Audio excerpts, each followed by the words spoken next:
Hi, my name is Paul Caune. I'm the founder and executive director of Civil Rights Now, which is a not-for-profit, all-volunteer, nonpartisan society that advocates for the civil rights of people with disabilities in British Columbia.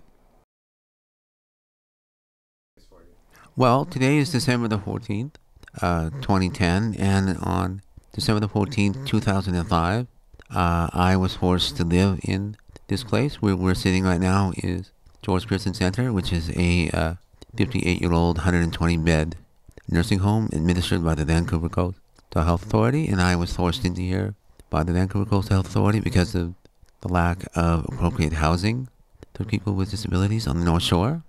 And when I was here, I was physically abused on one occasion, and also the evidence in my chart will show that senior members of the staff here and a coastal health contractor violated the Healthcare Consent Act at my expense. It's a terrible place to live, and the best way to sum up the reality of this place is in the words of an elderly woman who said to me when I lived here, "We can't say what really goes on in George Pearson Center, because if we do, the staff will retaliate against us," and that's not an exaggeration. So that, as a word, inspired me to, I said to myself, going through this experience of coming here and what happened to me when I was here and how I saw how people were treated when they were here, I said to myself, I don't want to live in a province where these things happen, and I want to do something about it. So after 2 years of an enormous struggle, I got out of George Pearson Center in 2007, and a year ago I founded Civil Rights Now. Well, Civil Rights Now has one objective only, and that's to get the BC politicians to commit to pass legislation that would help give people with disabilities real power over their lives by giving them individualized funding, which is the golden rule in action. He who controls the gold makes the rules, which means that every person with disability should control any government dollars allocated to supposedly support them. And the another goal that we're pushing for is government funding for test cases involving the civil rights of people with disabilities. If your civil rights have been violated, you don't need a good hug, you need a good lawyer.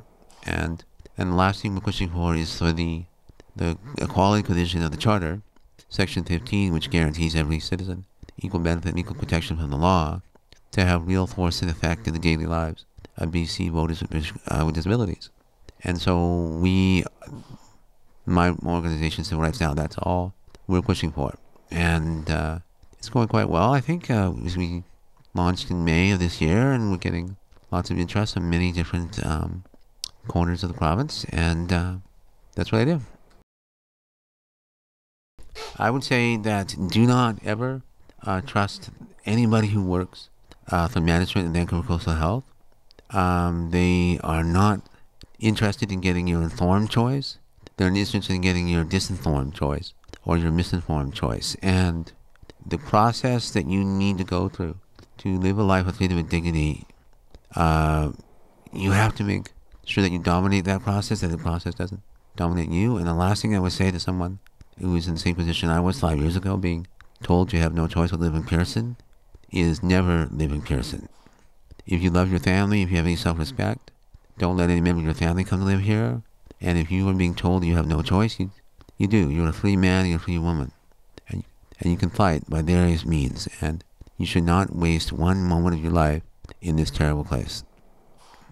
And you have to, if you feel afraid about this obviously will lead to a confrontation, you have to overcome that fear and control it. Because this is essentially a prison, and you're not born to, just because you're born with a disability or acquired disability, that's not a crime, and you shouldn't be sentenced to jail because of it.